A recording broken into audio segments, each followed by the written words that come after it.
Ladies and gentlemen, honorable members of the Congress of the Philippines, His Excellency Ferdinand Romualdez Marcos Jr., President of the Republic of the Philippines.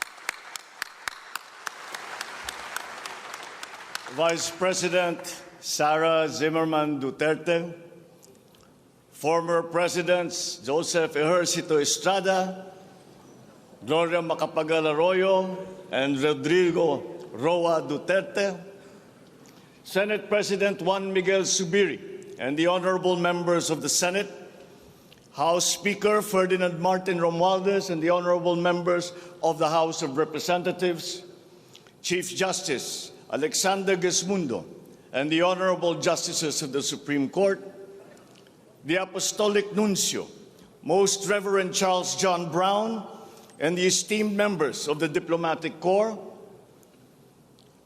the honorable members of the Cabinet, our First Lady, Luis Araneta Marcos, and our children,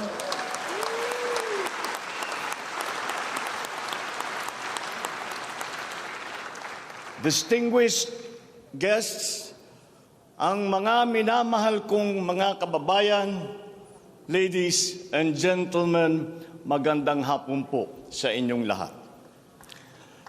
I come before you today to address you as it is my duty as President of the Republic. We live in difficult times brought about by some forces of our own making, but certainly also by forces that are beyond our control. But we have, and we will continue to find solutions, and these are some of them. In terms of the economy, we will implement a sound fiscal management. Tax administration reforms will be in place to increase revenue collection.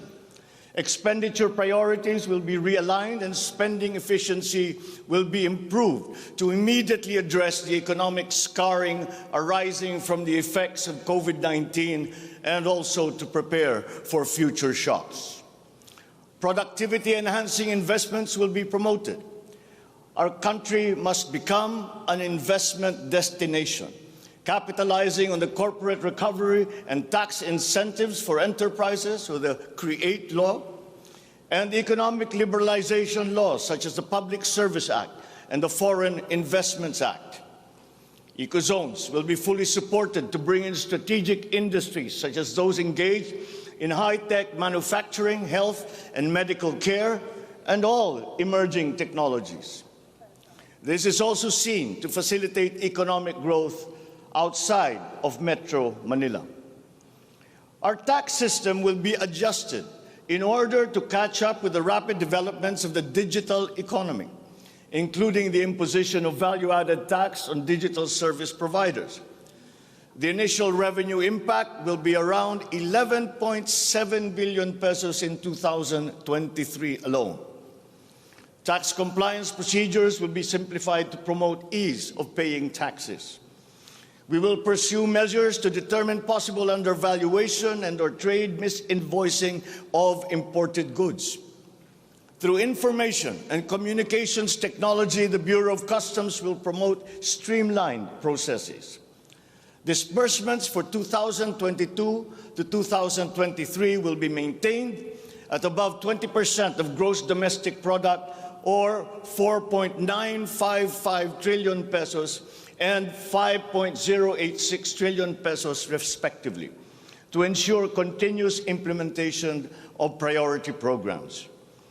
Disbursement will further increase over the medium term from 5.402 trillion pesos, or 20.7% of our GDP in 2024, to 7.712 trillion pesos, or 20.6% of GDP in 2028.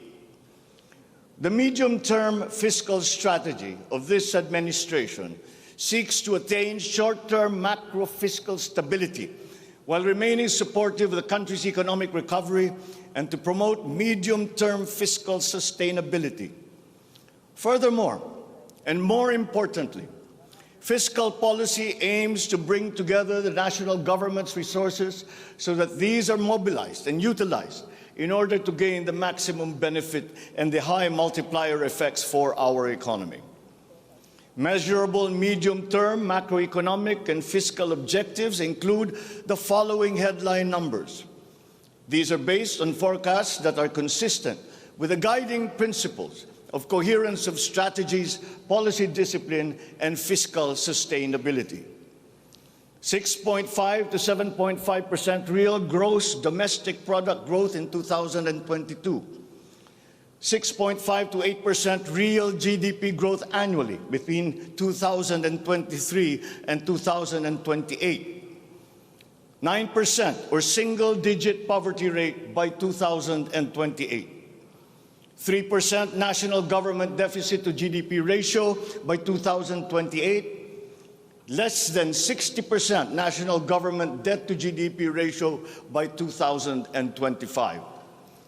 At least $4,256 income per capita and the attainment of upper middle income status by 2024.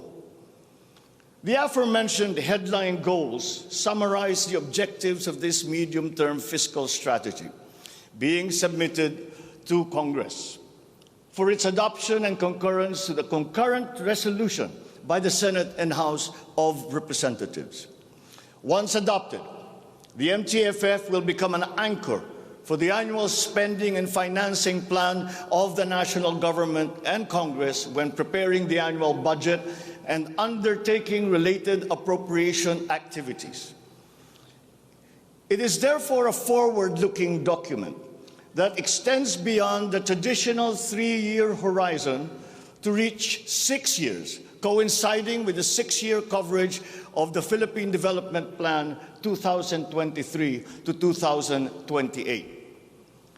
The MTFF also promotes transparency and credible commitment to pursue the indicated social macroeconomic goals that optimize the government budget. Medium-term growth targets and the assumptions regarding key macroeconomic variables underpin the medium-term fiscal plan. The recent past and the COVID-19 pandemic has beset the macroeconomic environment with challenges and a series of external shocks. Inflation has accelerated in recent months due largely to significant increases in international prices of oil and other key commodities. Still, the economic growth momentum remains firm, as demonstrated by the strong 2022 first quarter GDP growth at 8.3%. However, the recovery process from the impact of the pandemic is still ongoing, amid elevated uncertainty in the international economic environment. Revisions in the macroeconomic assumptions incorporate these challenges and most recent economic developments, leading to upward adjustments in the following: inflation rate for 2022 to 2023, foreign exchange rate for 2023 to 2025, and goods and services imports growth for 2022. The economy is expected to grow by 6.5 to 7.5% this year as we continue to reopen the economy while considering the recent external developments. In the first quarter alone, GDP saw an increase in household consumption and private investments, along with a robust manufacturing industry, high vaccination rate, improved healthcare capacity, and an upward trend in tourism and employment. This is expected to continue for the rest of the year. The strong economic growth is projected to be sustained and expanded further to 6.5 to 8% from 2023 until 2028. The average inflation for 2022 is projected to range from 4.5 to 5.5%, following the uptick in fuel and food prices as a result of the ongoing Russia-Ukraine conflict and the disrupted supply chains. It is slightly adjusted to 2.5 to 4.5% in 2023 and is seen to return to the target range of 2.0 to 4.0% by 2024 until 2028. Dubai crude oil price is expected to settle at 90 to 110 US dollars per barrel in 2022, 80 to 100 US dollars per barrel in 2023, and 70 to 90 US dollars per barrel from 2024 onwards, as oil supply is expected to catch up and stabilize over the medium term. The Philippine peso is projected to average between 51 to 53 pesos per US dollar in 2022 and 51 to 55 pesos per US dollar from 2023 onwards due to aggressive monetary policy tightening by the US Federal Reserve, market aversion amid the Russian-Ukraine conflict, and again, increased global oil prices. Lastly, exports of goods are expected to grow by 7% in 2022 and 6% from 2023 to 2028. On the other hand, imports of goods are projected to grow by 18% in 2022, 6% in 2023, and 8% from 2024 to 2028. I have instructed the NEDA to coordinate with other agencies and work on the Philippine Development Plan for 2023 to 28 and to submit to me the complete blueprint and progress of its implementation not later than year-end. One of the main drivers of our push for growth and employment will be in the agricultural sector. With regard to food supply, we are confronted by a two-pronged problem: that which will hit us in the short term and that which will hit us in the long term. Tayo ay nahaharap sa mga problemang kagyat nating mararamdaman at mga hamong pangmatagalan. Ang mga suliraning agarang mararamdaman ng ating mga kababayan ay ang posibilidad ng tuloy-tuloy na pagsipa ng presyo ng pagkain at kakulangan sa supply ng ating pagkain. Upang masuportahan ang mabimili para mapanatili ang kanilang purchasing power o kapangyarihan sa pagbili, isinapinal ng Department of Agriculture ang planong taasan ang produksyon sa susunod na panahon ng pagtanim o planting season sa pamamagitan ng tulong pinansyal at teknikal. Magbibigay tayo ng pautang habang mas ilalapit natin sa sektor ng agrikultura ang hindi gaanong mahal na farm inputs na bibilhin na ng bulto ng gobyerno. Kabilang dito ang abono, pestisidyo, mga punla, feeds, fuel subsidy at ayuda para sa mga karapat-dapat na benepisyaryo. Para sa pangmatagalang solusyon, itataas natin ang produksyon ng mga kalakal at produktong pang-agrikultura. At para magawa ito, pagtitibayin natin ang tinatawag na value chain na nagsisimula sa mga magsasaka hanggang sa mga namimili. May mga bahagi ng value chain na sa ngayon ay kanya-kanya ang operasyon. Pagtibayin natin ang koordinasyon ng iba't ibang bahagi nito. Ang pagsasaliksik para sa mga makabagong paraan at ng pagtatanim at pag-aalaga ng hayop ay masusing gagabayan ng Department of Agriculture. Ang produksyon ng farm inputs o mga kakailanganin ng mga magsasaka sa pagpapalago ng kanilang sakahan ay ating iaayon sa mga hamong dala ng climate change at global warming. Mahigpit na pagsusuri ang gagawin ng ating mga eksperto tungo dito. Ang mga pautang at financial assistance sa mga magbubukid at mangingisda ay magiging institusyon at patakaran ng aking administrasyon.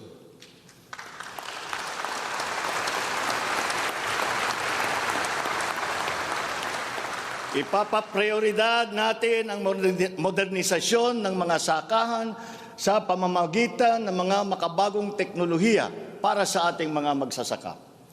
Atin palalawakin ang mga palaisdaan, babuyan at manukan. Lahat ng ito gagamitan ng siyensya para tumaas ang produksyong agrikultural.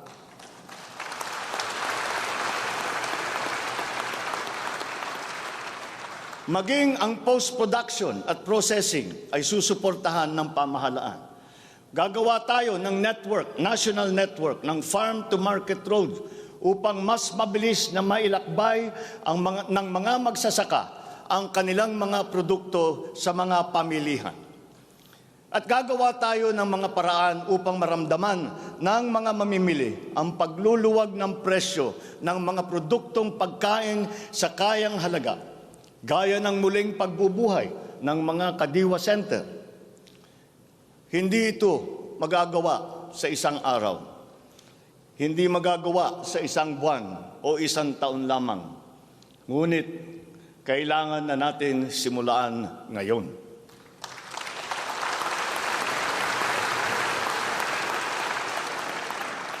Ang Agrarian Reform Program ay dapat magpatuloy. Agrarian reform is not only about acquisition, but also about support services and distribution.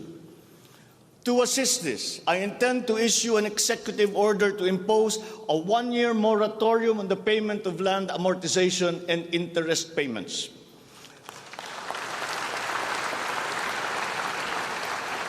This is included in Republic Act number 11469 or the Bayanihan to Heal as One Act.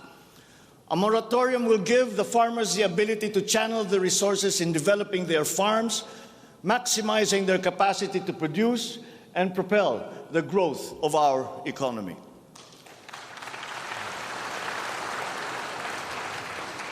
Civil society organizations also support this because it will unburden the farmers of their dues and be able to focus on improving farm productivity.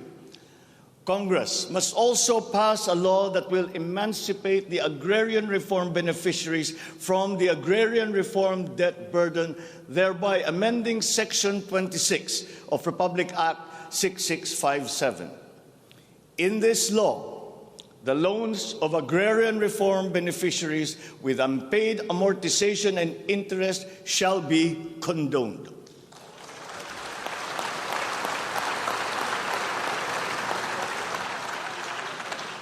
Layunin ng batas na ito ay burahin ang hindi mabayarang utang ng ating mga magsasaka na benepisyaryo ng agrarian reform. Agrarian reform beneficiaries who are still to receive their awarded land under the Comprehensive Agrarian Reform Program shall receive it without any obligation to pay any amortization.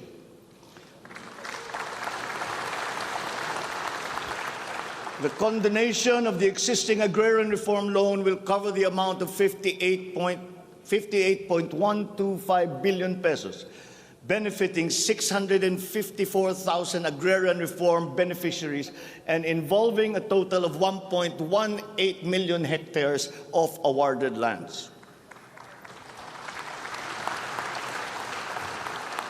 Executive Order number 75, Series 2019, requires that all government agencies, bureaus, departments, and instrumentalities to turn over agricultural lands to qualified agrarian reform beneficiaries. At present, we have a total of 52,000 hectares of unused agricultural lands of the government, which shall now be used for distribution to the following sectors in accordance with Section 40 of the Republic Act number 6657 as amended. Thus, landless war veterans, landless surviving spouse and orphans of war veterans, landless retirees of the Armed Forces of the Philippines and the Philippine National Police. Agricultural lands acquired under this program will be given to graduates of college degrees in agriculture who are landless.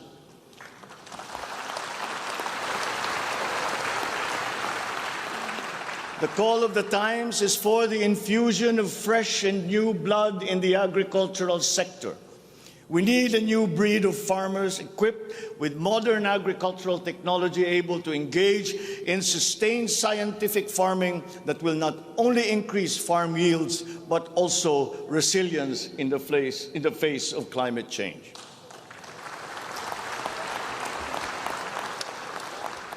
They say that each brand has a story.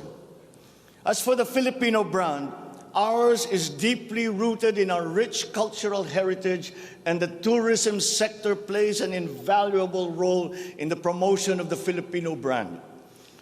Tourism is not only an important economic development tool, but the abundance of opportunities that the sector creates in terms of regular employment and even job creation at the grassroots level is undeniable.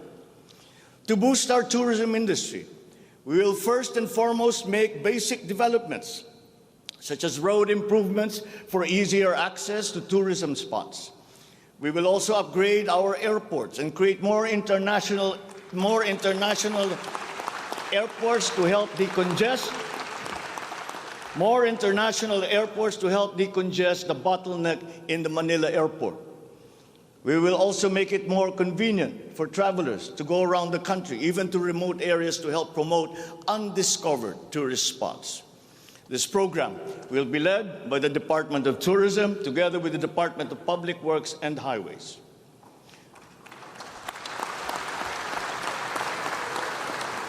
To foster the Filipino brand is to spark our sense of pride and reaffirm our strong sense of identity.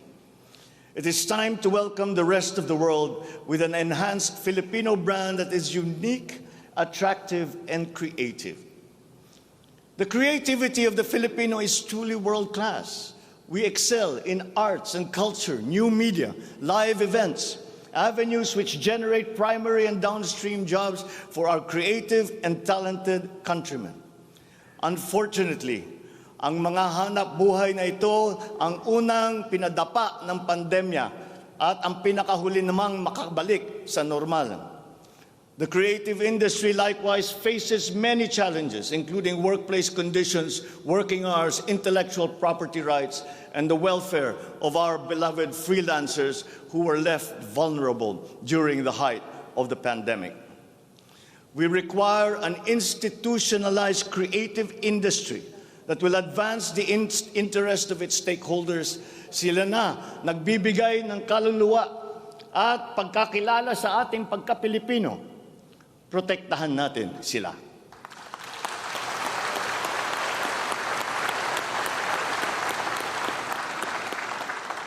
The Department of Social Welfare and Development has a large part to play in all of this. Magpapatuloy ang ating pagkalinga sa ating mga kababayan na lubos na nangangailangan. Hindi po natin sila pababayaan. Mangunguna sa pag-aagapay sa kanila ang Department of Social Welfare and Development. Utos ko sa DSWD ang mabilis na pagtugon sa pangangailangan ng mga biktima ng kalamidad at mga iba't ibang krisis. Ang mga field office nila ay inatasan na maagang maglagak ng family food packs at non-food essentials sa mga LGU, bago pa man manalasa ang anumang kalamidad.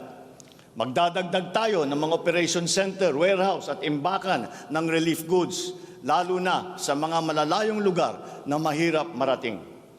Titiyakin natin na maayos ang koordinasyon ng DSWD at Department of Human Settlements and Urban Development nang sa ganon, madali ang pagpatupad ng Emergency Shelter Assistance Program para sa mga biktima ng kahit anong kalamidad.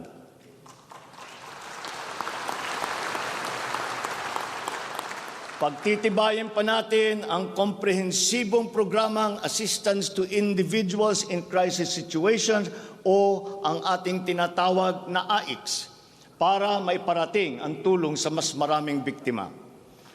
Hindi natin papahirapan ang mga biktima ng krisis na dudulog sa ahensya. Gagawin nating simple ang proseso ng paghingi at pagparating ng tulong. Dahil hindi naman dapat dinadagdagan pa ang hirap ng nararanasan ng ating mga mamamayan. Upang matiyak na mapupunta sa kwalipikadong mga pamilya ang tulong na pamahalaan sa pamamagitan na 4Ps o Pantawid Pamilya Pilipino Program, titiyakin natin na malilinis ang listahan ng benepisyaryo.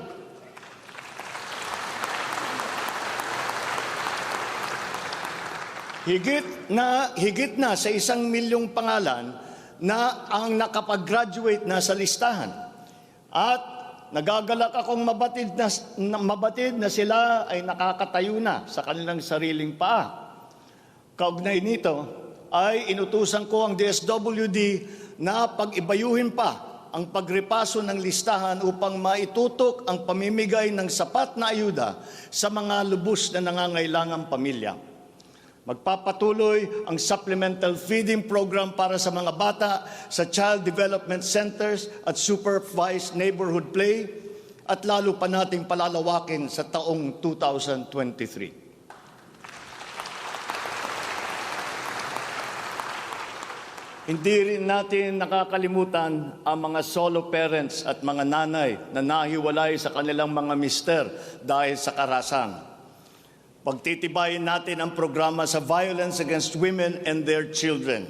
Kabilang na ang counseling para sa mga biktima, katuwang ang ating mga LGU. Tiyakin natin na sapat ang pondo sa halos 70 residential care centers at 7 non-residential care centers para sa vulnerable sectors at persons with disabilities na sumisilong dito. Sa ating sitwasyon ng pangkalusugan, nariyan pa rin ang banta ng COVID-19. Lalo't may mga nadidiskubring bagong variant ng coronavirus. Pero hindi na natin kakayanin ang isa pang lockdown. Wala na tayong gagawing lockdown.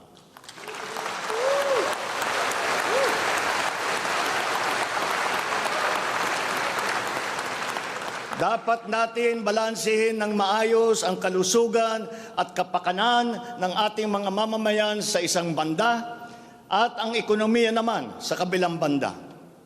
Nakikipagtulungan ang iba't ibang ahensya ng pamahalaan sa pagmonitor sa mga COVID-19 hospital admission upang makatiyak tayo na may sapat na kapasidad ang ating healthcare system at maiwasan ang pagsipa ng bilang ng nagkakasakit. Patuloy din ang ating vaccine booster rollout para sa ating pangkalahatang depensa.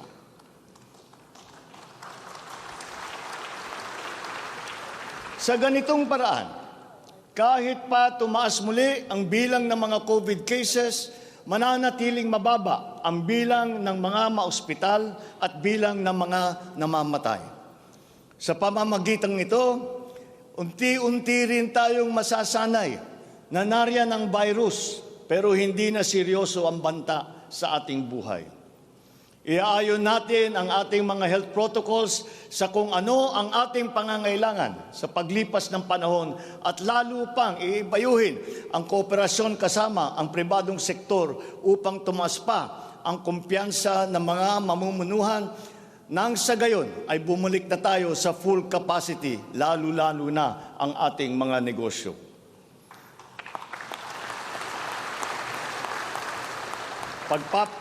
Pagbubutihan pa natin ang pagpapakalat ng tamang impormasyon ukol sa COVID, kasama ang kahalagahan ng bakuna. Mananatili muna sa ngayon ang alert level system natin. Pinapag-aralan natin ang ibang paraan ng klasifikasyon upang mas babagay sa kasalukuyang sitwasyon, lalong-lalo na sa pagbabago ng COVID. Sa pakikipagtulungan ng Kongreso, itatatag natin ang ating sariling Center for Disease Control and Prevention at ang isang Vaccine Institute.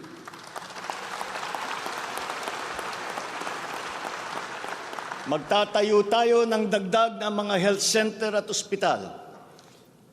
But beyond the issues that the pandemic has brought, the need for a stronger healthcare system is self-evident. We must bring services, medical services to the people and not wait for them to come to our hospitals and healthcare centers. Napakinabangan natin ng husto ang malalaking specialty hospital gaya ng Heart Center, Lung Center, Children's Hospital at National Kidney and Transplant Institute. Kaya maliwanag na hindi lang dapat dito sa National Capital Region kundi maging sa ibang parte ng bansa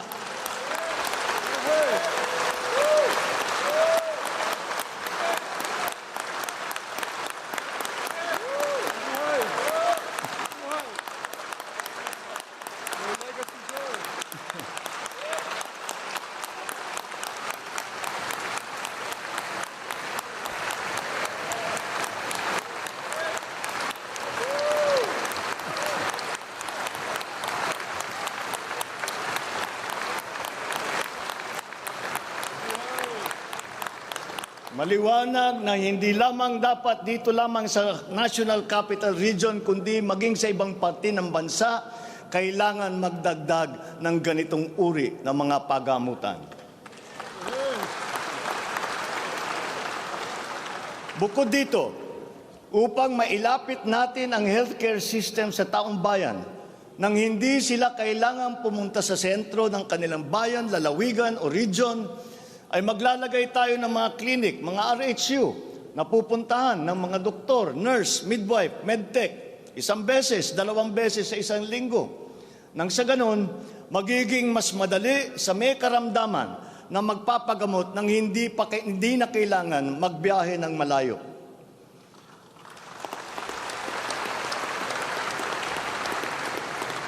One of the cornerstones of a strong healthcare system is the provision of competent and efficient medical professionals. We will exert all efforts to improve the welfare of our doctors, our nurses, and other medical frontliners. Dapat din tayong magkaroon ng sapat na supply ng gamot na kinakailangan sa pang-araw-araw ng ating mga mamamayan. Sinimulan ko na ang pakikipag-usap sa mga kumpanya ng gamot dito sa Pilipinas at sa ibang bansa. Hinihikayat natin na buksan nila ang merkado upang bumaba ang presyo ng gamot.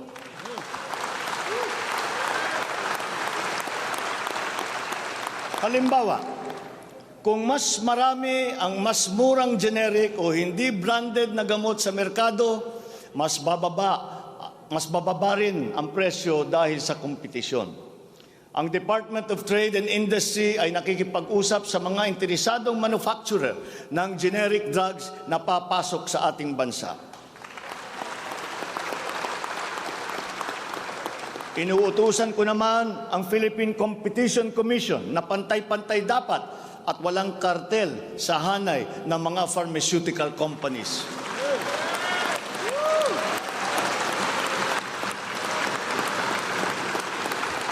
Dahil kapag bukas ang merkado, bababa ang presyo ng gamot para mapakinabangan ng ating mga mamamayan.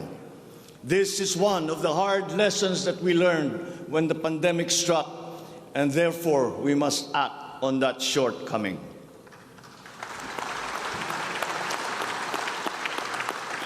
In the educational sector, I believe it is time for our children to return to full face-to-face classes once again.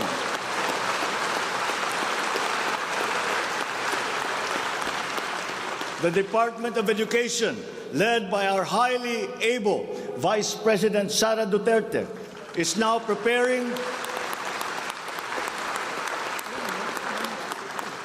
preparing for its implementation in the upcoming school year, with utmost consideration for the safety of students as we are still in the middle of the COVID-19 pandemic.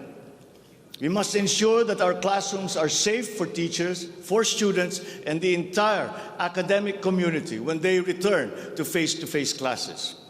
We continue to encourage everyone to get their booster shots in preparation for the resumption of in-person classes. This is one of the reasons I have directed the Department of Health and the Department of Interior and Local Government to undertake another rollout of booster shots.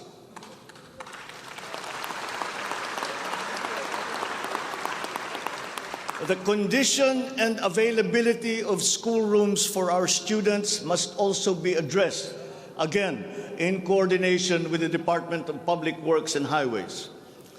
Though some complications have arisen over the question of repair of school buildings in relation to the Mandanas-Garcia ruling, this will be ironed out. We have been in discussion with local government leaders, governors and mayors in the last few weeks to determine with the LGUs what is actually practicable, what functions belong to the LGUs and what belong to the national government. There have also been lengthy discussions on the continuation and viability of the K-12 school system. We are giving this careful review, and all necessary inputs and points of view are now being considered. In the longer term, we are instituting a program of refresher courses and retrainings for our teachers so they can stay abreast of the rapid growth in technology, especially in this post-pandemic world. As for the horror stories that we have heard about the poor quality of educational materials and supplies that are being given to our schools, this must end.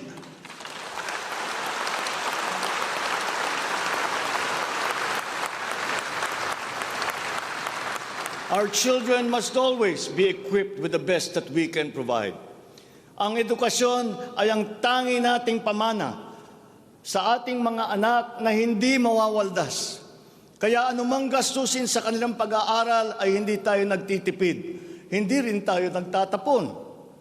And once again, I am not talking about history or what is being taught. I am talking about materials that are necessary for effective teaching in this day and age. Children now need connectivity to the internet. They need devices to use. They need computers, educational tools.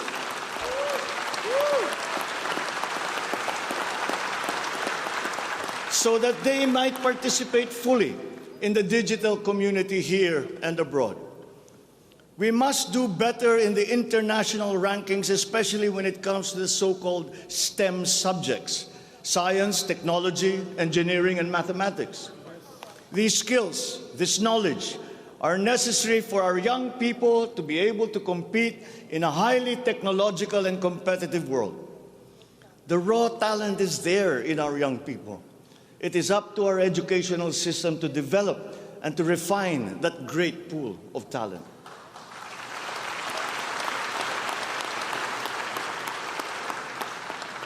Foreign employers have always favored Filipino employees because of our command of the English language.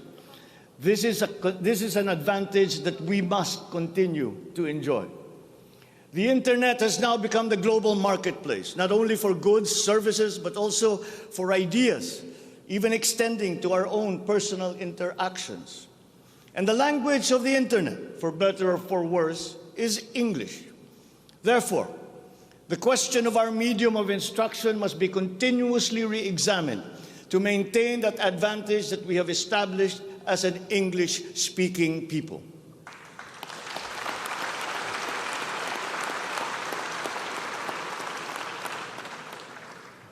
On a related subject, we are entering an age of exponential adoption of technology. It is the fourth industrial revolution. This will be characterized by the infusion of technology into almost every facet of our lives. Breakthrough technologies in the areas of quantum computing, artificial intelligence, nanotechnologies, the Internet of Things, robotics, self-driving electric vehicles, 3D printing, virtual and augmented realities, among others, that will radically transform the way business is done. The scale and the speed at which these innovations are introduced universally into our everyday lives and activities is unprecedented in our recorded history. We cannot stand idly by. The mission of our Department of Information and Communications Technology is to identify and utilize these innovations to improve governance. It has the daunting task now of transforming our government into an agile bureaucracy that is responsive to the needs of the public. Provide good and solid data to ensure informed decision-making. as well as allow secure and seamless access to public services. The voluminous records stored in the government warehouses and archives have to be digitized. Those that are already stored in various inventories of data should be harmonized and shared across departments and agencies. Needless to say, these have to be kept in large data centers that are secure yet accessible. The national ID will play an important part in this digital transformation.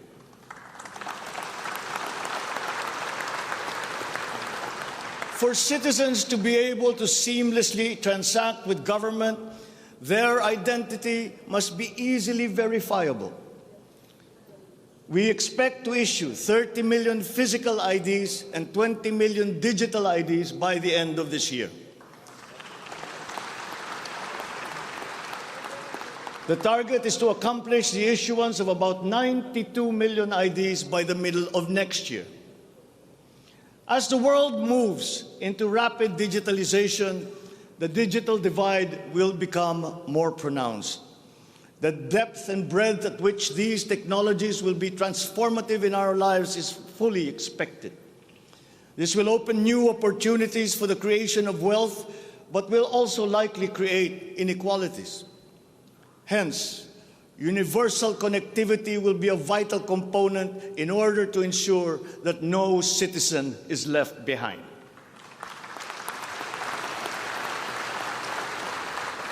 I have therefore tasked the DICT to deploy digital connectivity across our various islands. This will be done through the implementation of the National Broadband Plan, the Common Tower Program, connecting our geographically isolated and disadvantaged areas via our Broadband ng Masa project.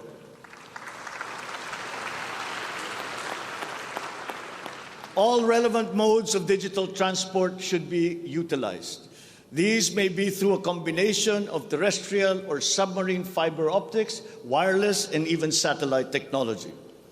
As our Public Service Act has opened the doors and removed the restrictions on foreign investment, we foresee an increase in direct investment of overseas players.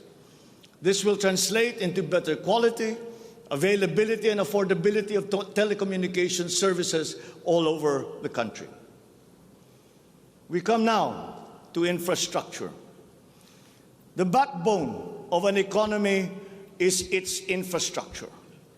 The infrastructure program of the Duterte administration must not only continue, but wherever possible, be expanded.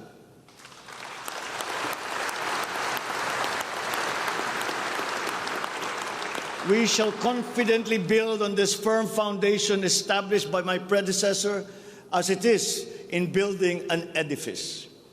We must keep the momentum and aspire to build better, more. Necessarily, infrastructure development will remain a very high priority in our drive for growth and employment.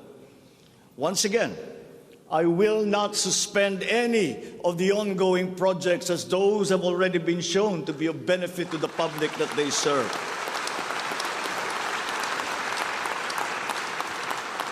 We will continue to study the proposals that have been made.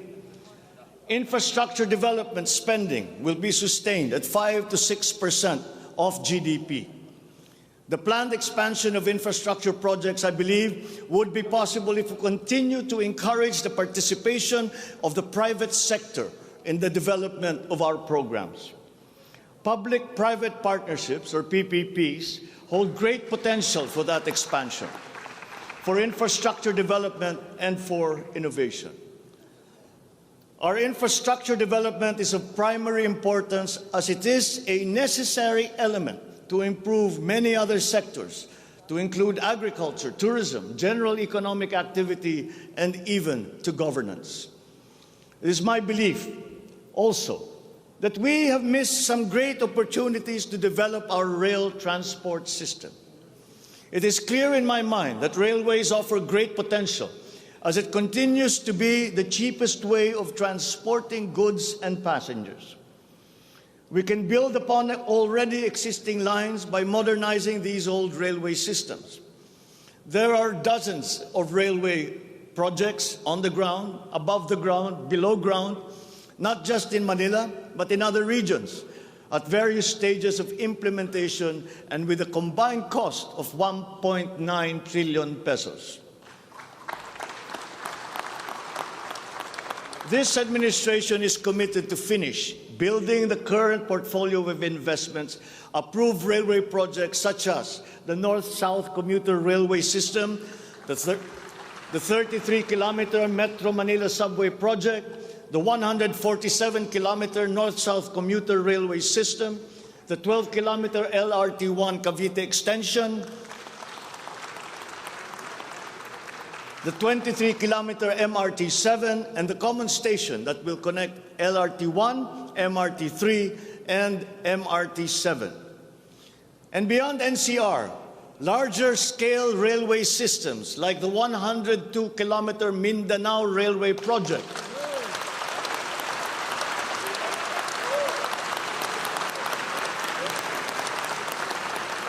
the Panay Railway Project, and the Cebu Railway System will be integrated as a vital part of our transport and communication systems. We will also continue to improve our roads and transportation systems in key cities throughout the country through various projects, such as the Cebu Bus Rapid Transit, Davao High Priority Bus System, Ilocos Norte Transportation Hub, the El Nido Transport Terminal.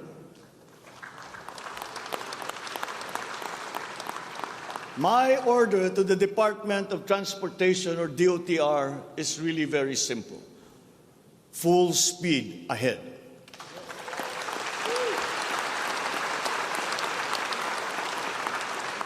Improving our railway system, along with modernizing existing airports and seaports, will maximize our strategic location in the Pacific and connect our many islands.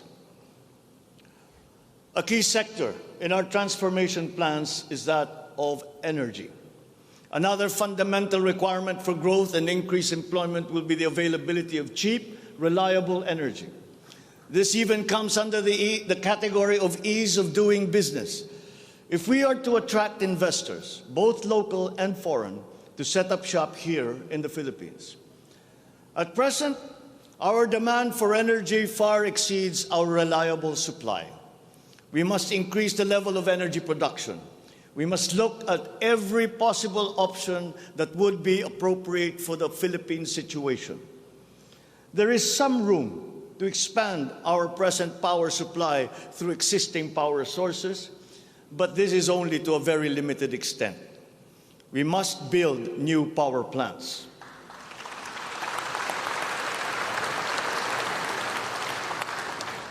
We must take advantage of all the best technology that is now available, especially in the areas of renewable energy.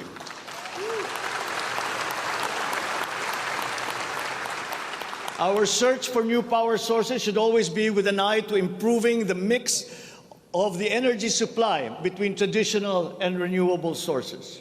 The technology on renewable energy is progressing rapidly, and many of these technologies are appropriate for the Philippines. We have already begun windmill power. We are now expanding very quickly our solar power production. For both offshore and onshore wind turbines, for example, the World Bank has calculated that there is a potential for 255 gigawatts by the year of 2030. Solar power has steadily increased its efficiency in converting sunlight to electrical power, which is particularly attractive for the Philippines. Because unlike wind power, solar power is practical almost everywhere in the Philippines all year round. In the move to lowering our carbon footprint caused by energy production, our advancement to renewables will have a lead time. In the interim, natural gas will hold the key. We will provide investment incentives by clarifying the uncertain policy in upstream gas, particularly in the area close to Malampaya. This requires clarification of the processes and review of service contracts policy. I believe that it is time also to re-examine our strategy towards building nuclear power plants in the Philippines.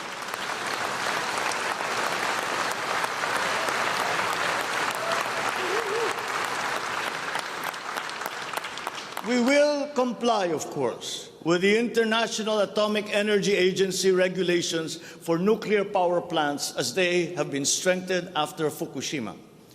In the area of nuclear power, there have been new technologies developed that allow smaller-scale modular nuclear plants and other derivations thereof. Once again, PPPs will play a part in support as funding in this period is limited. Furthermore, we must examine the entire system of transmission and distribution for the purpose of finding ways to lower the price of energy to the consumer and to industry.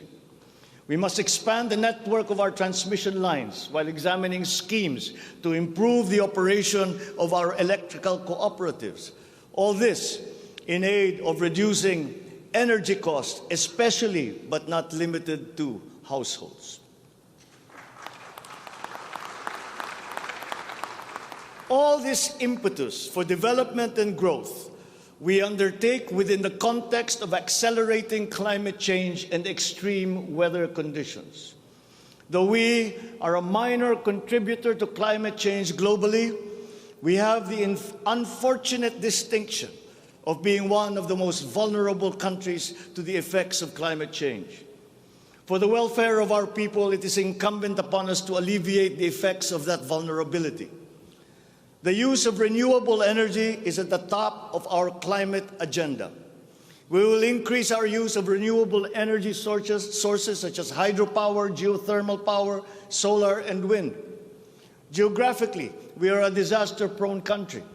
Capacity building for our natural disaster resiliency is therefore a must.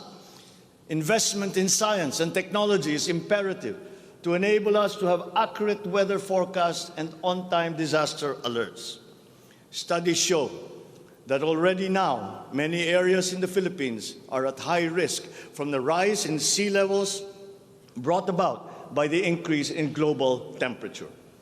We must adapt to this phenomenon with disaster-proof planning for our communities. We will also look into the precarious freshwater supply situation in the country, especially in our urban areas. Many of our water supply systems date back to the 1950s, and they must now be rehabilitated and improved. I've instructed the DNR, together with the DPWH, to explore possible partnerships with the private sector to address this crucial situation. The Philippines has excellent laws on the environment, but we have to guarantee that these laws are properly enforced. And this will require a great deal of coordination and cooperation between concerned government agencies and private stakeholders. Companies who exploit our natural resources must follow the law. We all have the responsibility to preserve this earth, for we are but custodians, and we will pass on this great treasure to future generations.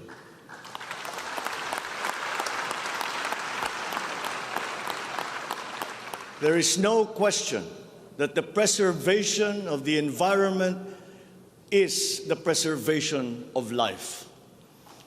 If we cannot mitigate climate change, all our plans for the economy, all our plans for our future will be for naught. Bawat Pilipino sa ibayong dagat na nagsasakripisyong lisanin ang kanyang pamilya sa Pilipinas upang maghanap buhay ay nararapat lamang magkaroon ng pamahalaang matatawag nilang tahanan habang nasa ibang bayan. Ito ang papel na gagampanan ng kagawaran ng manggagawang mandarayuhan o Department of Migrant Workers matapos itong ideklara bilang ganap na ahensya ng gobyerno ng isang taon. Ang kagawarang ito ang magsisilbing kanlungan ng ating mga kababayan sa gitna ng mundong walang kasiguruhan at mahigpit na kompetisyon. Ito ang maglalatag sa kanila ng mga oportunidad.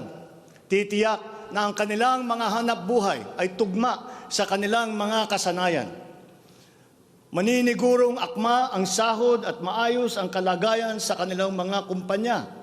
at mangangalaga sa kanilang mga pamilya habang sila ay nasa malayo. Gagawin natin ito sa pamamagitan ng pag-aalis ng red tape sa sistema ng pagsusulong ng digital empowerment. We shall automate the verification of contracts and issue secure overseas employment certifications that you can keep on your smartphone. I call on the Department of Migrant Workers and the DICT to make this a top priority. Tinatawagan ko rin ang Department of Foreign Affairs na makipagtulungan sa Department of Migrant Workers na tiyakin ang lahat ng mga diplomatic post ay tutulong na agarang maibalik sa trabaho ang mga ating mga overseas Filipino workers na nawalan ng hanap buhay nitong nakalipas na ilang taon. Mula sa 3 buwan ay gagawin na lang nating 3 linggo para sa isang dayuhang employer na iproseso ang mga papeles ng Pilipinas ng Pilipinong nais nitong kunin bilang empleyado. Aatasan din natin ang kagawaran ng gawing simple ang komplikadong handbook ng mga tuntunin at regulasyon para sa mga OFW. Nang sa gayon ay maging malwan ang mga transaksyon may kinalaman sa kanilang pangingibang bansa. Mula sa handbook na may 240 seksyon ay gagawin nating pamphlet na lamang na hindi hihigit sa 100 pahina. Mahirap na nga ang buhay. Kaya naman, ayaw pa natin makitang lalo pang nahihirapan ang ating mga manggagawang mandarayuhan sa pagtupad sa kanilang mga pangarap. Para sa mga kababayan nating naiipit sa kaguluhan, inaabuso at nanganganib ang buhay, ikinagagalak kong sa ilalim ng aking pamumuno ay ilulunsad natin ang One Repatriation Command Center o ORCC.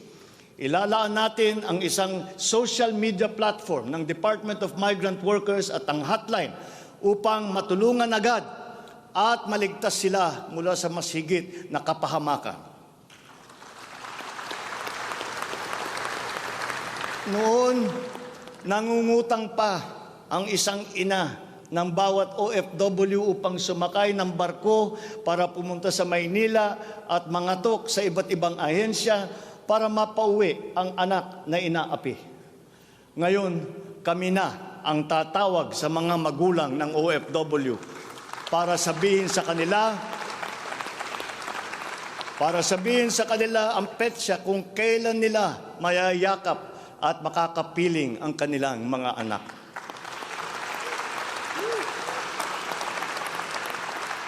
Sa kasalukuyan ay nakikipag-ugnayan tayo sa pamahalaan ng Saudi Arabia upang buksan muli ang deployment. Kaya natin at gagawin natin ang makipagnegosasyon na mabigyan ang ating mga kababayan doon ng tamang pasahod at mapangalagaan ang kanilang karapatan at kapakanan. Muli natin patitibayin ang respeto at pagkakaibigan ng ating dalawang bansa tulad ng namamagitan sa ating ama sa kanilang hari. Sa mga susunod na buwan ay magtutungo si Secretary Susan Ople sa Saudi Arabia upang tiyakin na may sapat na puwersang magsisiguro na mabubuksan muli ang empleo sa bansa at para maisulong ang ating kampanya laban sa human trafficking. Ngayon, para naman sa mga anak na naiwan sa Pilipinas, titiyakin ng Department of Migrant Workers sa pamamagitan ng OWA na sila ay maipapasok sa magagandang paaralan, magtuturo sa kanila ng financial literacy, mental wellness, sports, sining, kultura. Ito ay mangyayari sa pakikipagtulungan ng iba't ibang ahensya ng pamahalaan. Alagaan natin ang kabataang Pilipino sapagkat sila ang kinabukasan ng ating inang bayan.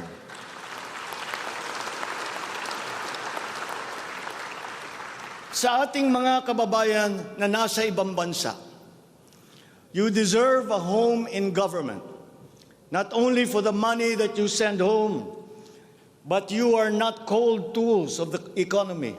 You deserve it for your sacrifices for our country and your perseverance and excellence in the global arena. You OFWs represent the fighting faith of the Filipinos as a nation and as a people. Let us transform your overseas journey into inspirational stories for all time. Thanks to you, our dear legislators, and of course to the man every OFW now refers to as their tatay, President Rodrigo Duterte. You passed the law that created this new home for our OFWs.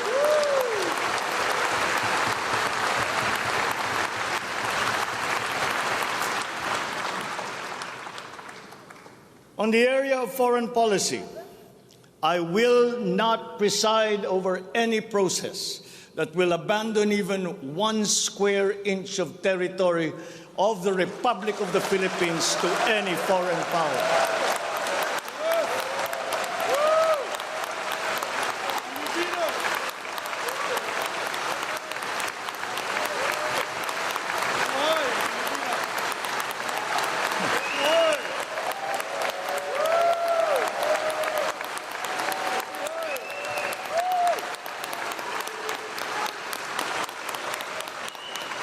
With respect to our place in the community of nations, the Philippines shall continue to be a friend to all, an enemy to none.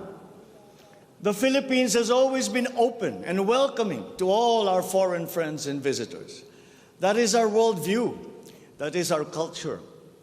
But let me be clear. We are very jealous of all that is Filipino.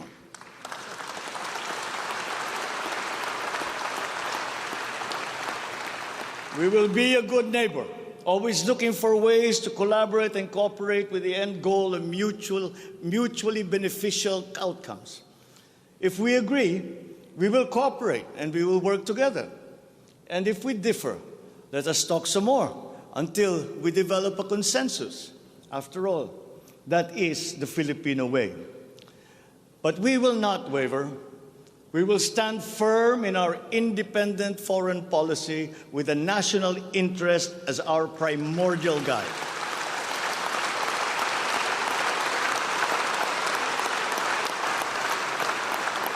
We commit to maintaining good relations with the rest of the world. As a matter of fact, it is my sincere belief that the need for strong bonds and collaboration among nations emerges in the direst of times, such as in a pandemic. The partnerships and alliances that we make with all will provide stability that all nations will need as we emerge into this new global economy. The Philippines will continue to promote stronger and multifaceted relationships with all our partners around the world. We are, in fact, grateful for the messages of support and offers of help that we have received from many of our friends in the international community. This has been communicated to us through the different envoys and ambassadors here in the Philippines. Such strong relationships can only be beneficial to all involved. As I am here today addressing the legislature, allow me now to propose legislation that we would like you to pass in support of these programs. 1, National Government Right-Sizing Program, a reform mechanism that seeks to enhance the government's institutional capacity to perform its mandate and to provide better services while ensuring optimal and efficient use of resources. Compared to previous government reorganization efforts, the NGRP will entail a comprehensive strategic review of the functions, operations, organization, system, and processes of the different agencies, and massive and transformational initiatives in agencies concerned, such as mergers, consolidations, splitting, transfer, and even the abolition of some offices. The right-sizing efforts will also involve the conduct of a comprehensive strategic review of functions, programs, and projects that will cut across various agencies. Number 2, a budget modernization bill. This seeks to institutionalize a cash-based budgeting system under Executive Order Number 91, Series 2019, to strengthen fiscal discipline in the allocation and use of budget resources by ensuring that every peso budgeted by the government would lead to the actual delivery of programs and projects. The full implementation of the CBS is timely and vital as the government executes response and recovery plans post-pandemic. Number 3, Tax Package 3 Valuation Reform Bill. This bill provides for the establishment of real property values and valuation standards across the country, and B, the development of real property information system that provides for the database of all real property transactions and declarations in the country. Number 4, Passive Income and Financial Intermediary Taxation Act. This seeks to reform the taxation of capital income and financial services by redesigning the financial sector taxation into simpler, fairer, more efficient, and a revenue-neutral tax system. It also represents to adopt a regionally competitive tax system. Number 5, E-Government Act, which provides for the establishment of the e-government master plan, which shall cover all e-government services and processes. Number 6, the Internet Transaction Act, or e-commerce law, which aims to establish an effective regulation of commercial activities through the Internet or electronic means to ensure that consumer rights and data privacy are protected, innovation is encouraged, fair advertising practices and competition are promoted. Online transactions are secured, intellectual property rights are protected, and product standards and safety are observed. Number 7, Government Financial Institutions Unified Initiatives to Distressed Enterprises for Economic Recovery. This seeks to provide financial assistance to distressed enterprises critical to economic recovery through programs and initiatives to be implemented by the Land Bank of the Philippines, the Development Bank of the Philippines, and the Philippine Guarantee Corporation for purposes of addressing liquidity or solvency problems of MSMEs and strategically important industries to encourage their continued operation and maintain employment. Number 8, the establishment of a Medical Reserve Corps. Establishes a Medical Reserve Corps under the Health and Emergency Management Bureau of the DOH. The MRC shall be composed of licensed physicians, medical students who have completed their 4 years of medical courses, graduates of medicine, registered nurses, licensed allied health professionals.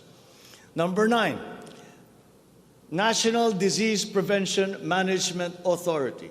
This bill seeks to create the Center for Disease Prevention and Control attached to the DOH. Number 10, the creation of the Virology Institute of the Philippines. This will create the Virology Science and Technology Institute of the Philippines as an attached agency of the DOST. All offices and units under the DOST with functions related to virology shall now be transferred to the Virology Institute of the Philippines. Number 11, the Department of Water Resources. This seeks to create the Department of Water Resources and adopts the Integrated Water Resource Management as the strategic framework for national water management, policy making, and planning. Number 12, Unified System of Separation, Retirement, and Pension.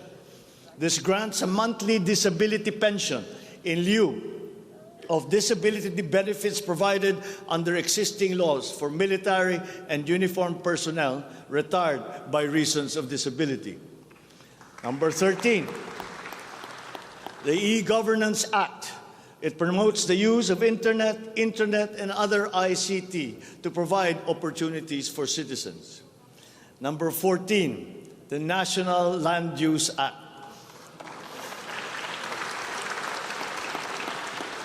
This will provide for a rational and holistic management and development of our country's land and water resources, hold owners accountable for making these lands productive and sustainable, strengthen the LGU to manage ecological balance within its jurisdiction. It also provides for land use and physical planning framework as a mechanism in determining policies and principles to implement this legislative measure. Number 15, the National Defense Act. This seeks to amend the antiquated National Defense Act of 1935 to provide for a change in the military structure of the armed forces of the Philippines that is more responsive to current and future non-conventional security threats to the country's territorial integrity and national sovereignty. Number 16, Mandatory Reserve Officers Training Corps and National Service Training Program. This seeks to reinstitute the ROTC program as a mandatory component of senior high school programs, grades 11 and 12, in all public and private tertiary level educational institutions. The aim is to motivate, train, organize, and mobilize students for national defense preparedness, including disaster preparedness and capacity building for risk-related situations. Number 17, enactment of an enabling law for the natural gas industry.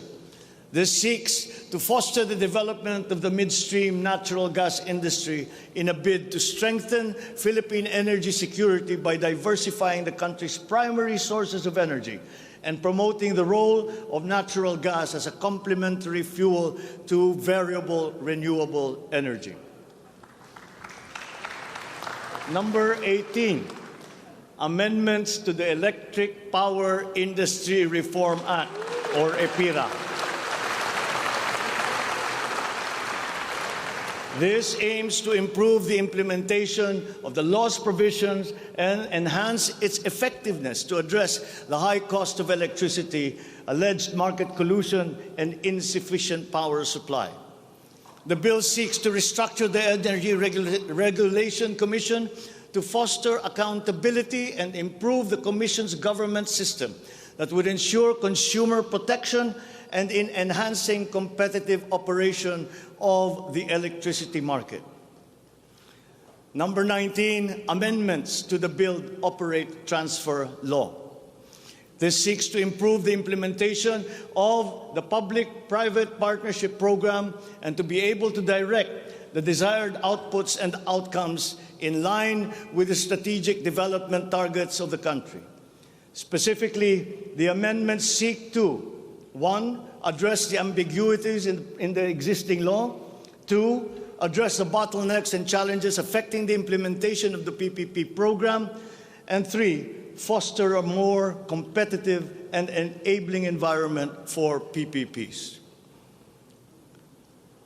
To my fellow Filipinos, ang aking mga minamahal na kababayan, batid ko na hindi madali ang ating pinagdaraanan sa nakaraang higit na 2 taon. Alam ko rin na ang bawat isa sa inyo ay ginagawa ang lahat ng inyong makakaya upang patuloy na harapin ang lahat na pagsubok sa kasalukuyan. I do not intend to diminish the risks and the challenges that we face in this turbulent time in global history. And yet, I see sunlight filtering through these dark clouds. We have assembled the best Filipino minds to help navigate us to this global crisis that we are now facing. We will endure. Let our Filipino spirit ever remain undimmed.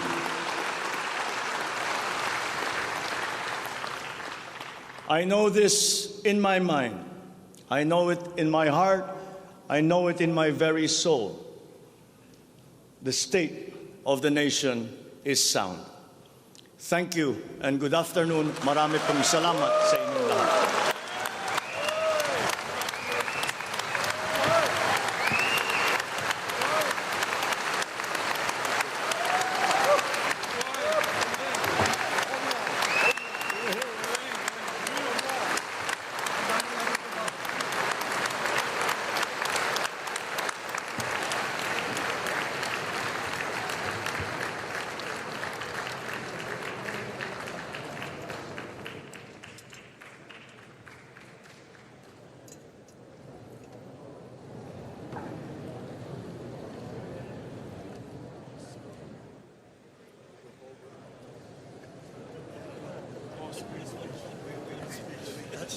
Everything. You touch the Yeah, I couldn't leave anything out.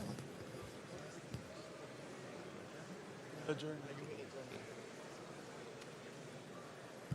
Ladies and gentlemen, on the part of the Senate, the joint session is adjourned.